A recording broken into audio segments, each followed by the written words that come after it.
ॐ सहना भवतु सहनौ भुनक्तु सह वीर्यं करवावहै तेजस्विनावधीतमस्तु मा विद्विषावहै। ॐ शान्ति शान्ति शान्ति। ॐ सदाशिवसमारम्भां शङ्कराचार्यमध्यमाम् अस्मदाचार्यपर्यन्तां वन्दे गुरुपरम्पराम्। श्रुतिस्मृतिपुराणानाम् आलयं करुणालयं नमामि भगवत्पादं शङ्करं लोकशङ्करम्।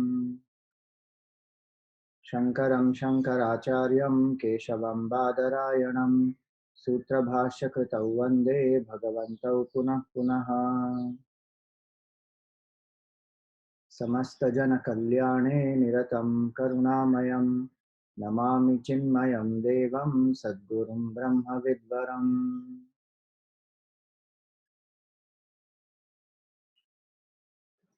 Hari Om, salutations to all.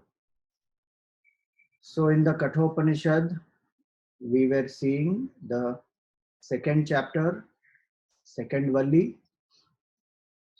and in that we saw in mantra 6, where the topic now changes. Earlier mantra spoke about how consciousness is not equal to prana. Now he says here, Hantata idam pravakshyami guhyam brahma sanatanam. He says, I will now tell you about that Supreme Brahman, which he has been telling before also. But now, what will he speak about? Yathacha maranam prapya atma bhavati gautama. So here he says that having dropped the body, what happens to that jivatma? See, we know that the body goes through disintegration. The physical body goes through disintegration. We know consciousness is immortal. It is unborn, unchanging, undying. But our identification right now is not with that consciousness. So when we give the answer that what happens after death, that you are immortal, nothing happens to you, that is not satisfying. We know that the body will drop. So what we want to know is that what happens to this jivatma, which is this small I. Right now my identification is with this small I. So what happens to this small I is what I want to know. So now Upanishad also goes ahead to explain that what will be the state of that jivatma. Shankaracharya ji in his commentary has written, Maranam prapya yatha atma bhavati, yatha samsarati, tatha shrunu, he Gautama. So how that person goes from one body to the other. Samsarati means slips. And samsarana here also means going from birth to death and again death to birth. So this cycle of birth and death, how does that person go into that? And what is the reasoning behind it? What type of body one will get? And what is interesting is we are more interested to know that. Life after death is more interesting to know and inquire than life before death and life here and now. What will happen? 21 days lockdown, and one still thinks what will happen after those 21 days. Just give me a moment. So one will start imagining, 21 days I am bound at home, what will I do? One starts getting frustrated, and when one starts planning, when these 21 days are over, where will I go? What will I do? The mind is always like that. So here the mind wants to know what will happen after the body drops. So the Upanishad says, the seventh mantra, it says, we had done that briefly, I think, last time, that yoni manye prapadyante sharirattvaya dehinaha Sthanumanye nu samyanti yatha karma yatha shrutam. So he says here that yonim anye prapadyante. Yonim, yonidvaram shukrabija samanvitaha santah anye kechit avidyavantah mudhaha prapadyante sharirattvaya sharira grahanartham dehinaha dehavantah yonim pravishanti iti arthaha. So he says that those who are ignorant. So please remember, this applies to only the one who thinks of this jiva and this body as I. So when I have ignorance, I don't know who am I. So the words used here are avidyavantaha mudhaha. And mudha means deluded to think that I am this body. So one who doesn't know that I am pure consciousness, whose identification is not with that. See, avidya here does not mean just ignorance is not just I don't know and now I know intellectually. Yeah, I am Brahman. No, my identification should be with that Brahman, that I am that. That should be my experience. Till that doesn't happen, then what happens? I am ignorant. And when I don't know who am I, then the identification is with this body. So mudhaha. What happens to them? Prapadyante. They go to the next body. For what? They go ahead or they come down based on for getting another body. Prapadyante sharirattvaya sharira dharanartham dehinaha. What will happen to them? Yonim. Yonidvaram. They enter a particular yoni. Yonim anye prapadyante. They attain that.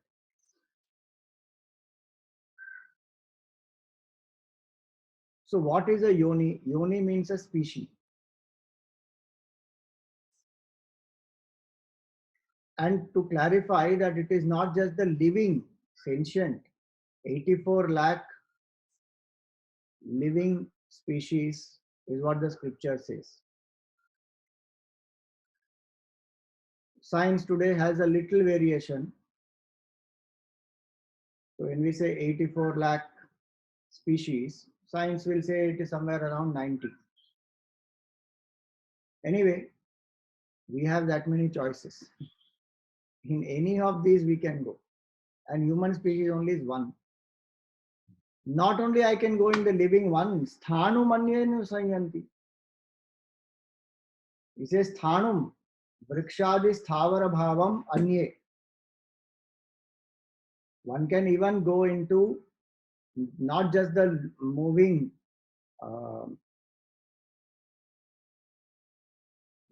beings, one can go into stationary beings also, like the trees, etc., who are just in one place, they can't move about. Sthavara and Jangama, that's the word. Jangama means moving, Sthavara means non-moving. One can go into any of them. Vrikshadi Sthavara Bhavam Anye Atyanta Adhama Maranam Prapya. Having dropped the body, Anusamyanti Anugachanti. They will go. Now, one more thing here to know here is that when he says Vriksha Adi here also means one can go into inert step, inert, you can't call it yoni. One can become inert, meaning one can become a rock, a stone, a mountain, anything inert that we see around, chair, table, whatever, computer, any inert thing also one can become. That is, we think only birth to birth, meaning from life to life, from living being to living being. Shastra says no, sthanumanye prapadyante. One can go into the inert realm also. That's the very difficult part to accept, but that's the fact. And what did the Aitareya Upanishad say? Some of you have heard the Aitareya Upanishad earlier when we did. How does the jiva enter the living realm? When he says here, na, yonim pravishanti, the jiva enters the yoni. How does the jiva enter the yoni? Jiva enters the yoni from the rains. See, now these things cannot be proved by science, it cannot be proved by our senses. That's why Shraddha in the Shastra is required and the great masters is required. That these are intuitive things that has been known by these great masters when their mind has become quiet. These things have been revealed to them. So the jiva enters the yoni through the rains. And how does the rain come? Rain comes through yajna. Yajna bhavati parjanya. Through the rains, the jiva goes down into the earth, which is the rock, which is the soil. From there, it enters the plants. From the plant becomes the food, enters the body of the mother, father. From there, the jiva gets conceptualized, then grows, then is born. This is the general cycle of every jiva. So it is not a human being alone. Of a jiva, this will be the cycle. So by plant, we mean food. It will enter into food. Anna. So if you see that in the Gita 3rd chapter, what was said, Annad bhavanti bhutani parjanyad anna sambhavaha. Yajnad bhavati parjanyaha yajna karma samudbhavaha. Beautiful line. See, that's how the Gita becomes the essence of the Upanishads. What is said in the Upanishad is presented in the Gita. We may interpret it in a very simple way because it is in 3rd chapter, the Karma Yoga chapter. So we explain it in a symbolic way about Anna being prosperity and how that sustains the beings and how the beings come forward through the rains, because the rains are that efforts that you put in. Like that, the explanation one can give. But in this context, that entire shloka has a different meaning. Annad bhavanti bhutani. The beings are born through food. So in our culture, we say there are 4 types of beings. Andaja, those who are born out of egg. Svedaja, born out of moisture, like flies and all of that. Andaja, Svedaja. Udbhija, those who are born from the ground, the plants, the trees, etc. And Jarayuja, those who are born from the womb. Andaja, Svedaja, Udbhija, and Jarayuja. These are 4 varieties of beings who are born. All of them are born from what? Food only, no? Annad bhavanti bhutani. How is food created? Parjanyad anna sambhava. When rains fall, then that's how the food can be grown. Water is required for it. Parjanyad anna sambhava. And how does rain come? Yajnad bhavati parjanya. So the Vedic system said that we offer the ahutis to the devatas, and devatas in turn, who govern this universe, the phenomenal forces, they bless the individual with the rains. And that is what is the symbolism, na? That when it was that the gopas, the gopis, and everybody were sitting for doing the hava to worship Indra, Krishna Bhagavan wanted to destroy the pride of Indra. So he said, why are you worshipping Indra? They said, because he only gives rain. Without him, how will we prosper? He said, this Govardhan mountain is that which helps you. Why don't you worship the mountain? And there's nothing to be scared of. And he did the worship of Govardhan Parvat. And Indra got angry. And he was raining incessantly to the point of destroying the whole village, flooding the entire place. And what did the Lord do? He lifted the Govardhan mountain with the and he held it on his smallest finger for 7 days. The first lockdown, 7 days he was holding it. And all the Gopa Gopis, all are below. 7 days, huh?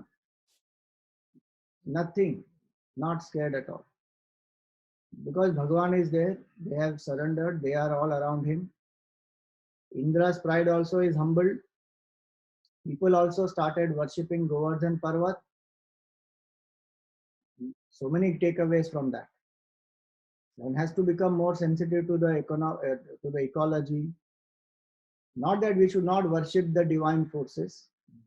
That specific Leela was for destroying the pride of Indra and the fear in the minds of all the residents in the Mathura, in the bridge in Vrindavan. So the Gita Shloka very clearly tells us that when we offer the ahutis to the devatas are the phenomenal forces governing nature. So we have Indra Devata for rains, we have Varuna Devata, and we have for the oceans, the Vayu Devata, and then Vriksha Devata. Everything is pervaded by these, and these are the 33 main deities who have other deities below them. So the entire creation is managed by the sentient forces, devatas. So the Vedic culture believed that when we offer ahutis, the ahutis in turn help the devatas. Because devatas' bodies are made up of fire element. That's why they are Dev, Dyotanat Devaha. They are bright, they will shine, they illumine. Many people who have gone to Kailash Mansarovar, they say also that are between 2:30 and 3:30, they see lights coming down and going up. It will look like some meteor or some like a planet or some, what do you call, not a planet, like a celestial object coming down, going up. So there are some examples like that where people have seen even today. But Devta means that. So their body is made up of light, of fire. So when ahutis are done, that's how they get benefited. And they in turn bless the human being. So the Gita Shloka next says what? Devan bhavayata nena te deva bhavayantu. You propitiate the devatas and devatas will bless you. Parasparam bhavayanta shreya param avapsata. Together, mutually cooperating with each other, you attain the highest. So now this is how it functions. So a jiva can enter into these four wombs, into these four categories: Udbhija, Jarayuja, Andaja, Svedaja. All of them sustained by food. This is for the sentient entities. One can become even a rock, an inert thing, a chair, a table, anything. That is little undigestible. And we can become that. Huh? Actually, we came from there only. From inert, one has come into the sentient. From the rock becoming mud and soil, from there we have entered into the realm of the living. If you want to know from inert, how did it come into this? That is through the process of decay. And we know everything decays. Now just imagine from the sentient to the insentient, from the living to the non-living, if we come,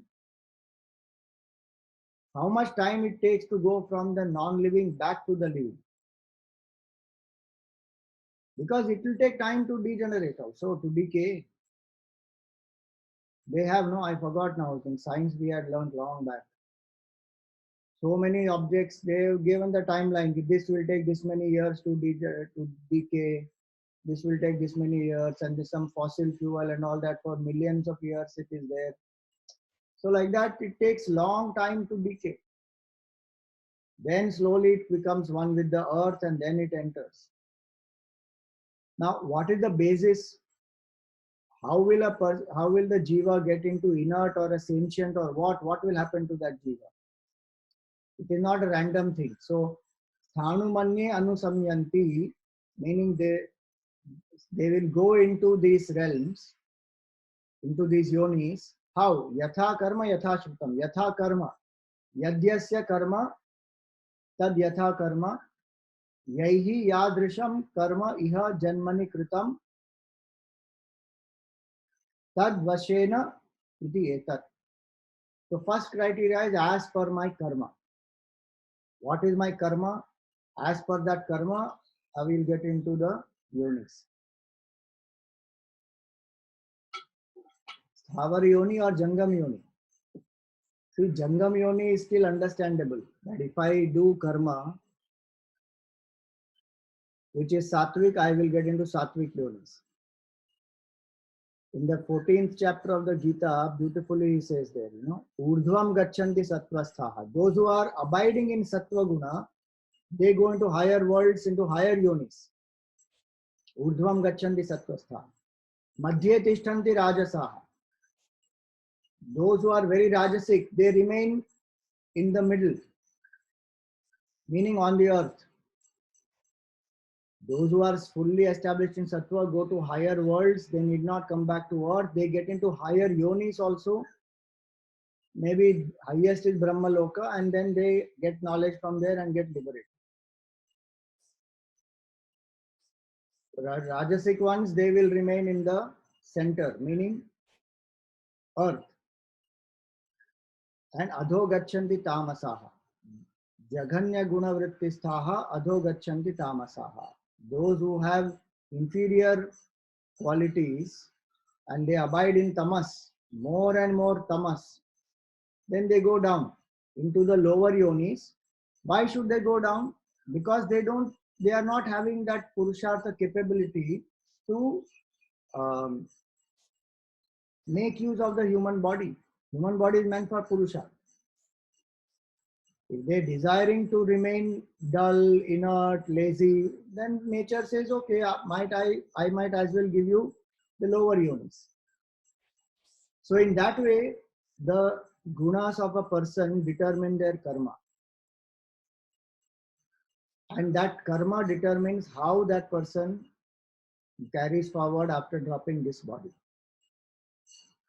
You see, this is for the Jangama Yoni, for the sentient beings. Even for the inert, it is according to karma only. If you become a stone, if one becomes a stone, it depends on what will you be as a stone. Whether you become a murti in a mandir or you become the steps of the temple. Which one? See, we think that every living being has some karma and some destiny. Even non-living being has karma and destiny. Sometimes it's difficult to accept all that. But as we understand philosophy deeper, we will understand it is so intricate. Karma is so intricate. Such a fantastic system of cause and effect that it is not random, it is not ad hoc at all. Everything is karma. Everything. Inert to sentient, sentient to inert, all is karma only. So how does a person, how does the jiva get into the inert yoni? Karma only. How does the jiva, what is the jiva's time span in that inert yoni? Karma. And what is that which helps us to do that karma? Our mind. That's why mind is our best friend and the mind is our worst enemy. Now this karma that we do depends on the kind of guna that we entertain in our mind. So he says, whatever karmas one has done, yaihi yadrisham karma iha janmani kritam tadvashena iti etad. Whatever karmas one has done in this life, as well as of course what is the baggage, the total baggage, sanchit karma, that will together determine which yoni one will go into. Tatha cha yatha shrutam. Now, it is not just the karma. See, most of the time we think our birth is by karma only. But this second factor is what we forget all the time. What is that? Yatha Shrutam. As per our knowledge, the karma that we do will be dependent on the kind of knowledge we have. That will determine which type of gunas we have, that will determine what type of karma we do. So knowledge, guna, karma. Jnana, guna, karma. It will come like this. If my knowledge says, see, even right now you see how it will be. 21 days. If my knowledge says that this 21 days are a blessing for me to turn introvert. Now that knowledge will invoke Sattva Guna. Sattva Guna will make me do karma accordingly. So I can meditate, I can read, I can introspect, I can do so many things.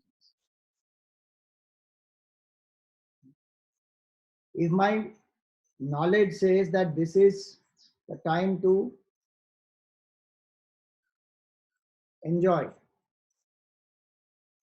eat, drink, enjoy, binge watch some net series, something. Accordingly, the guna will be rajasic or tamasic. According to that, the karma will be there. I'm not saying anything is good or bad. I'm just saying how knowledge affects the gunas and the guna will affect the karma. And the knowledge depends on what all I have learned, what all I have acquired, what is my conditioning, how I have seen people around me. Many factors affect our knowledge. But generally, we don't pay enough attention to knowledge. We focus more on the action part. But yatha karma, yatha shrutam. So what does Shankaracharya say here?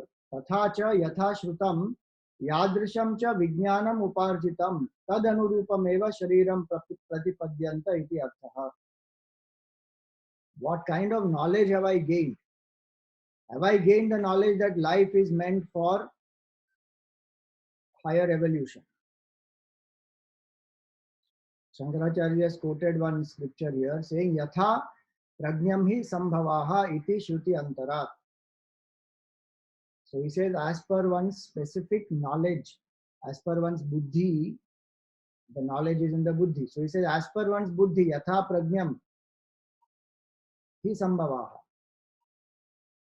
So the person gets the yoni based on the knowledge. So if my knowledge says that happiness is in the self and the objective of life, objective of actions is to prepare oneself to know that self, then the entire life is oriented like that and the life after also is oriented like that. If the knowledge says that this life is meant for enjoyment, then life is enjoyment centric.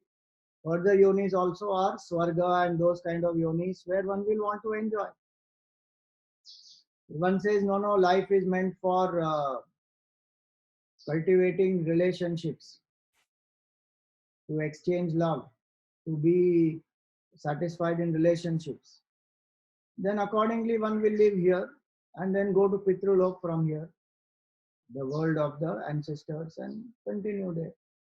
So it depends on the knowledge that we have. What kind of knowledge that we have about the objective of life, about what I really want to do as a jiva. Simple or not, even right now we can experience that. Once this webinar session is over, what will you do? Each one will do what is in their mind. 7:30 to 8:30 webinar session happened. After that, somebody will go to do exercise, somebody will do some work through some internet, somebody will maybe sleep. Each one will do because their objective, one has already decided that this is the way I am going to spend my day today, or at least the next few hours. So in the same way, what is that knowledge which is there in our buddhi, that what is the objective of my life? Not only this life, my objective of evolution itself, how I want to live, how I want to grow. Now you may say, what about somebody who doesn't have any belief in rebirth? What happens to that person? See, their knowledge may say there is no birth, right? There is no next life. But how they have lived in this life, their karma is guided by that knowledge. If they say that there is no next life, doesn't mean that next life is not there for them. Because karma has been done. That karma requires a body, because every karma doesn't give result immediately. Now that karma will require a body, so they will go into the appropriate realms, appropriate yonis, whether they know it or not. That's why knowledge is so much more important, that we have to know what will happen. Is there life after death? Not there. If it is there, what it is, what determines their life after death, so that I can live right now accordingly, because my life is a whole. My life is not disconnected. If I don't believe in rebirth, I am thinking that I am a product of accident and there is just nothing before this life, nothing after this life. I suddenly popped into existence. From where? Nowhere. Random and chance. Randomness and chance is not there in this universe. Every single thing is by cause and effect, by karma only. And we are seeing the effect, we are seeing the result. Cause and effect law is working, otherwise everything will be chaotic. There are so many things that are happening harmoniously because cause and effect functions. And so-called chaos also has been programmed by karma only. So-called randomness also has been programmed by karma. It's just that we have not understood it. So life is not one disconnected incident. It is a connected whole. From where I came and where will I go? If I keep that in mind, then my actions here will be more responsible. So it doesn't depend on just the knowledge superficially what I have. Suppose I say, no, there is no next birth at all. And eat, drink, be merry, do whatever you want in this life. Who has seen the next life? That doesn't mean that person will not take birth again. It's like saying, I don't care about gravity. I am going to jump from the 10th floor of my building. Whether you believe in gravity or not, the gravity is functioning. One will come down straight. Same way it is.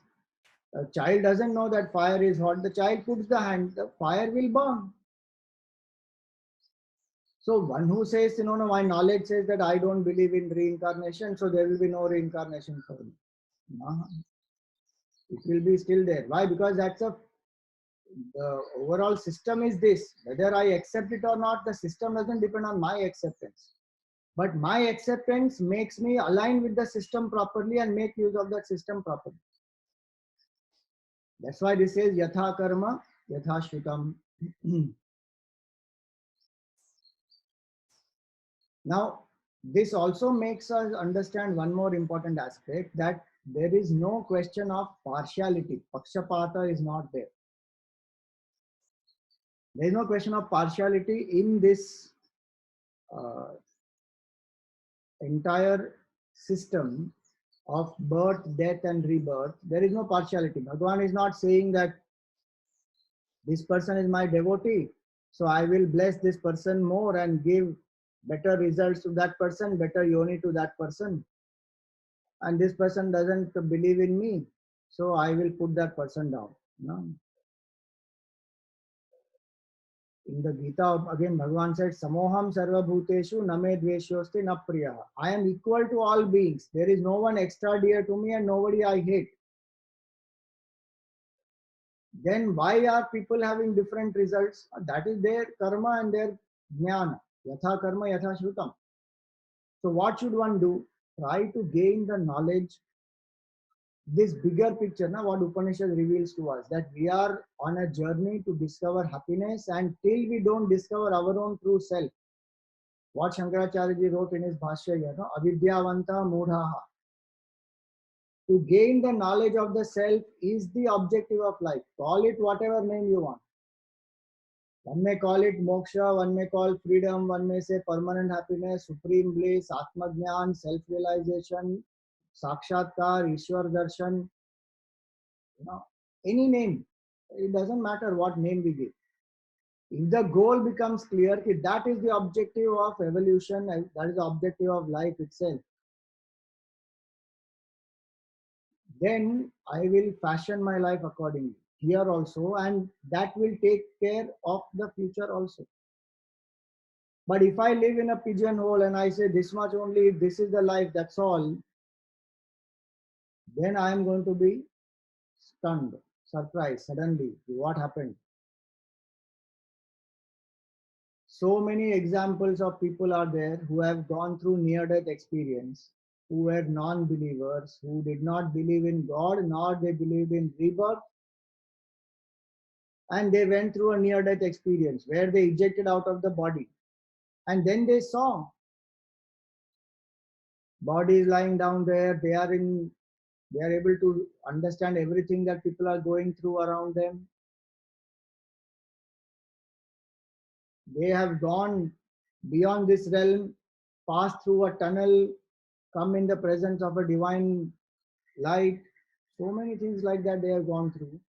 And suddenly, whatever happened, some karma they had to finish or exhaust again. So they have come back into this body. Their entire perception has changed. Suddenly, one person, Anita Moorjani, she is in Hong Kong. She has written a book also. She is a cancer survivor. She has a near-death experience. And she has written what all she has gone through and how it has changed her perception of life itself. You can do your Google research on that, get the book if you want, or even maybe her talks are uploaded, I don't know. But I'm just giving one example. Like that, Dr. Raymond Moody did for some 2000 people, and he is the one who coined this near-death experience. So now when I get the bigger picture, that is called jnana here. And please remember, this jnana is not intellectual information. It is how much am I abiding in that knowledge and living according to that. So yatha karma, yatha shrutam. Two things are given. It's not just by my karma, it is by my knowledge, and the knowledge which is applicable, which is applied in my daily life, that knowledge. So I may know I am Brahman, but I am not living as Brahman. So I will not become Brahman. I may live like a Devata, I may live like a Rakshas. Then I will go to those yonis.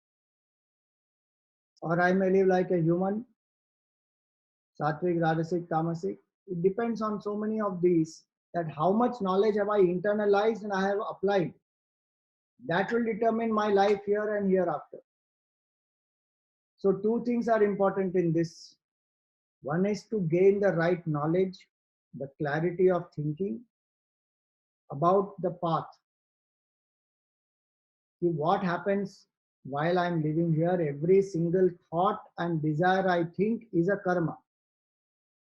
Karma is not just physical actions. Every desire and every thought is also karma. So I should be alert about the karma. And what should guide my karma? My knowledge. What is the knowledge? Ultimate knowledge that the self is my true nature. And whatever I want, whatever I am doing is to reach that self. Is it helping me to go closer or is it taking me away? If it is helping me to go closer, I do it. If it is taking me away, I drop it. That knowledge. Ultimately, it is that knowledge. But if we say no, that is very high knowledge, then at least apply the dharma, knowledge of dharma. What is right, what is wrong from universal perspective, from evolution perspective, from my duties, role, temperament. So many criteria are there to know what is right, what is wrong, what is dharma, what is adharma. So live according to dharma. Either I should live in such a way that I strive to realize Brahman, Atma, consciousness, or I live with dharma, with righteousness, doing my duties, dedicating it to a higher purpose, selflessly I do. These are the two which will help to evolve. That is yatha karma, yatha shrutam. Either knowledge of Brahman or knowledge of Dharma. I should live by that. That is called Yathashrutam. If I'm not living by either of these, then somehow I'm managing to live. I've survived through life, somehow did some things. But what happens after? I have no idea. It is God's grace and blessings of the Guru Parampara and the Pitrus, etc., that the Jiva will be guided. It's not that Jiva is not guided ahead. Jiva is definitely guided. Like a small baby doesn't know many things. But the parents are there to take care of the child. Elders are there, grandparents are there. So the child grows up slowly, slowly, and the child then starts gaining more and more knowledge to become self-reliant and independent. That is what one has to do. Till now we have got this, till we don't get this knowledge, somehow God's grace, blessings of the Guru Parampara, etc., they help. The Jiva evolves. But they also give us satsang to make us independent, to make us self-reliant, to have the clarity of purpose, and then to act according to that. So one should strive to gain the right knowledge and then fashion one's life and the karmas according to that knowledge. So that is yatha karma, yatha shrutam. Now, the thing is, after this shloka is over, one will start thinking, what will happen to me after this body? What will I become? Will I become a tree? Will I become a cow? Will I become a cockroach? Will I become a devata? What will happen to me? Arey, don't forget the main point. Main point is Guhyam Brahma Sanatanam. He said, I am going to tell you about that Supreme Brahman. Brahman is our true nature and human body is that in which I can realize that. So think about how to realize that Atma. Don't think which yoni I will get. That you leave it to Bhagwan. Bhagwan will give the right yoni, whatever is required. My focus should be to realize that Brahman. So again, the Upanishad comes back to that point, that aspect of Brahman. Because we are, as I said, more interested in knowing what will happen after life. So suddenly the mind will now start thinking in that direction. Yatha karma, yatha shrutam. So what kind of karmas have I done? What knowledge do I have? Which yoni will I get? No, use the time to get the Brahma Vidya and exit the cycle of birth and death. That's the highest.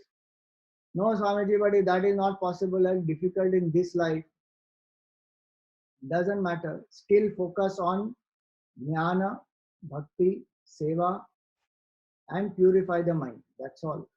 And know that Atma is my true nature, and at one point I will come to wake up to that state. So Shankaracharya ji in his Bhashya has written, the connection he has given, Yat pratignatam guhyam brahma vakshyami iti tad aha. So he says what Brahma was said about earlier, no? Guhyam Brahma, which is eternal Brahman, which is subtle, that now I'm going to explain. See that earlier mantra, he took the second line first. When he said, Yatha cha maranam prapya atma bhavati gautama. So the Upanishad explained that first, which was mantra 7. But the earlier line of mantra 6 said, Guhyam Brahma Sanatanam. What is that Sanatana Brahma, eternal Brahman? That I am going to explain. So that he is explaining now. The Upanishad is explaining now in the 8th mantra.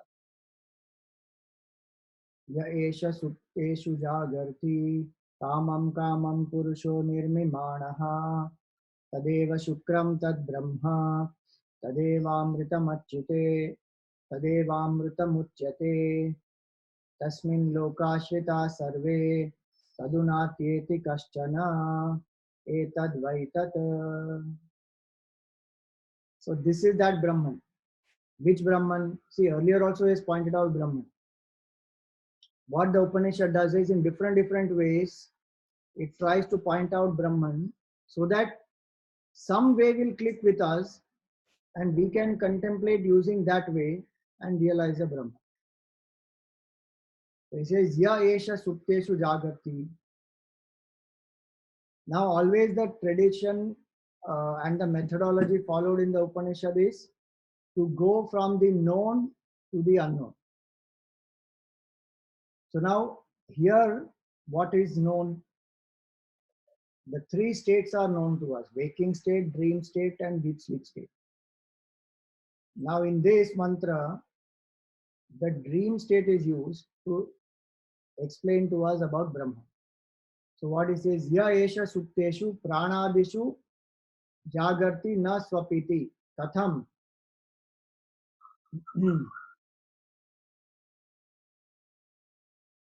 What does that mean? First line, Ya Eshu Sukteshu Jagarti, which does not sleep when the body sleeps and the pranas we are not aware of. They are functioning, but we are not aware of the prana. So we are not aware of the waking state. Are we in deep sleep then? No, we are not. Why? Jagarti. He is awake. So who is awake? If one is not aware of the body and the pranas, and one is not in deep sleep, then who is awake? The dreamer is awake. Katham. And then what is that dreamer doing? Kamam kamam tam tam abhipretam sri adi artham avidyaya nirmimanaha nishpadayan jagarti purushaha yaha tadeva shukram shubram shuddham tad brahma na anyat. So he says this is that Brahman who becomes the dreamer. If you remember Tattva Bodh, this is why Tattva Bodh is so important book to do. Most people don't pay enough attention to Tattva Bodh. They think it is a dry book. Somehow, some technicality is there. We should finish it fast. No, if we don't understand Tattva Bodh properly, Upanishad becomes more confusing. We won't understand only what Upanishad is saying. We remember what we did in Tattva Bodh. It said that when the Atma was being described, the definition of Atma in Tattva Bodh is that which is other than the three bodies, beyond the five sheets, the witness of the three states and of the nature of Satchit Anand. That is the Atma. So now when it spoke about three states, it said what? What is the waking state? When we are identified with the senses and we experience the world outside, the consciousness identified with the body, that consciousness is called the Vishwa, the waker. Who is that waker? Right now, each of us in the waking state have a name. That is to distinguish ourselves. But the waking ego, the waker, is called Vishwa. Same way, consciousness identified with the dream state is called Tejas. The dream ego is called Tejas. The dreamer is called Tejas. That dreamer is what is referred here. That what is the dreamer doing? Kamam kamam tam abhipretam. In that state, that person is creating a whole dream world with all the types of enjoyments and what is said here, no? Objects, pleasure. How does that person create? Avidyaya. Not being aware that I am the waker, that waker assumes the identity of a dreamer, meaning consciousness identified with the dream state becomes the dreamer, forgetting itself, and now the whole dream world is projected. Nirvimanaha nishpadayan.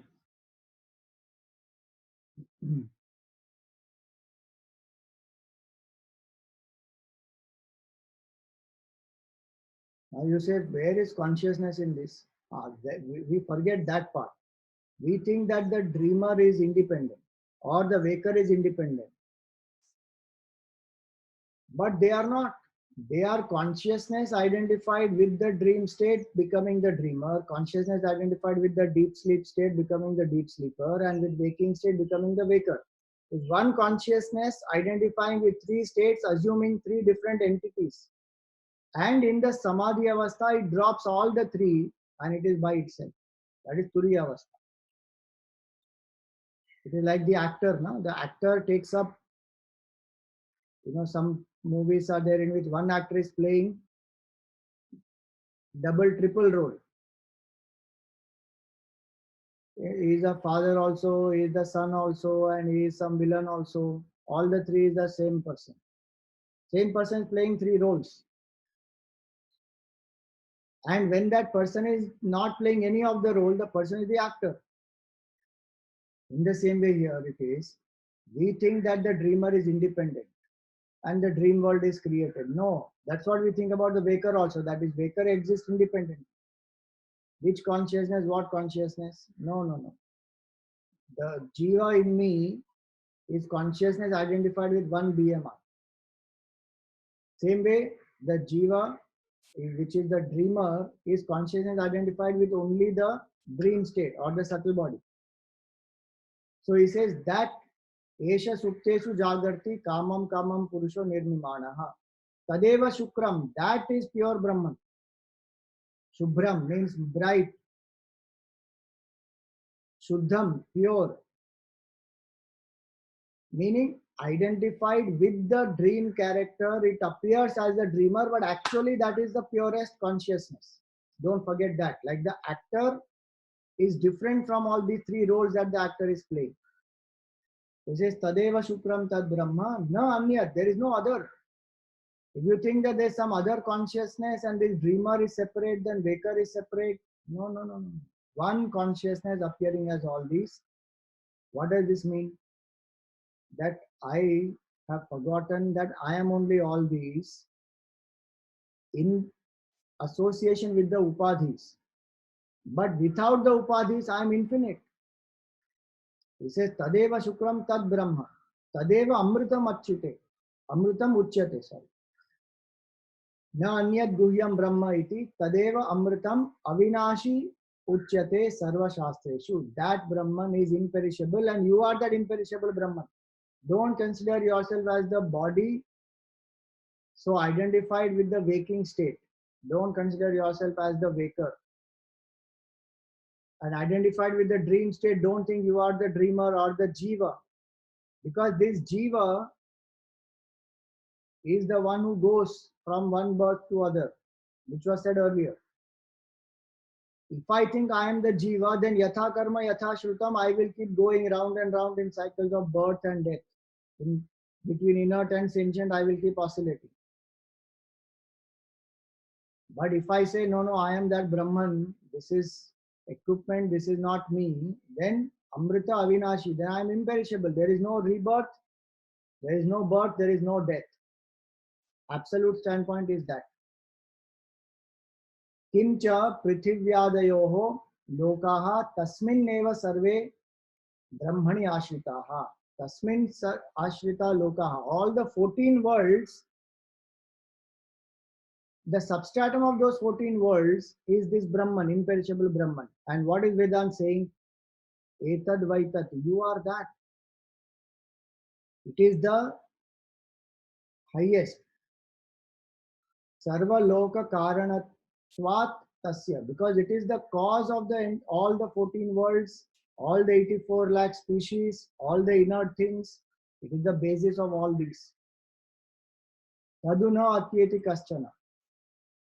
And nothing is greater than this. Ityadi Purvad Eva. This is like the earlier connection only. Meaning, this was said earlier, Tadeva Brahma. This is that Brahman. Knowing that, a person becomes liberated. So now, instead of thinking of oneself as a jiva, who is going from birth to death and worrying where, which birth, what will I get, one should put the efforts to internalize this knowledge that I am that Brahman, which is right now appearing as a waker, as a dreamer, as a deep sleeper in me, as well as in all the other beings around. But actually, it is like one sun reflecting in 100 pots. The attention goes to the sun. Then one realizes that there is only one sun. These 100 pots, the reflections are all illusion. They don't exist actually. Sun is the only thing that exists up there. So when one understands that very clearly, then one becomes free.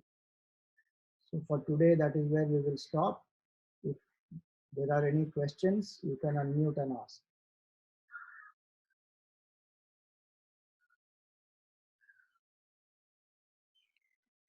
Swamiji, Nirja here. Adi. What was the third state? One is waking, dream, and the third is Deep sleep, deep sleep. dreamless sleep, yeah. And in deep sleep, what is the, I mean, like say in waking, you have waker, dreamer, and deep sleep is Deep sleeper. deep sleeper. So the waker is called Vishwa, deep dreamer is called Tejas, and deep sleeper is called Prajna. Pragnesh. Prajna, Pragna. Okay. Prajna, Prajna. Okay. Thank you, Swami. So we will continue tomorrow. We'll have one more class tomorrow. Om Purnamada Purnamidam Purnat Purnamudachyate Purnasya Purnamadaya Purnameva Vashishyate Om Shanti Shanti Shanti Hari Om Shri Guru Namaha Hari Om.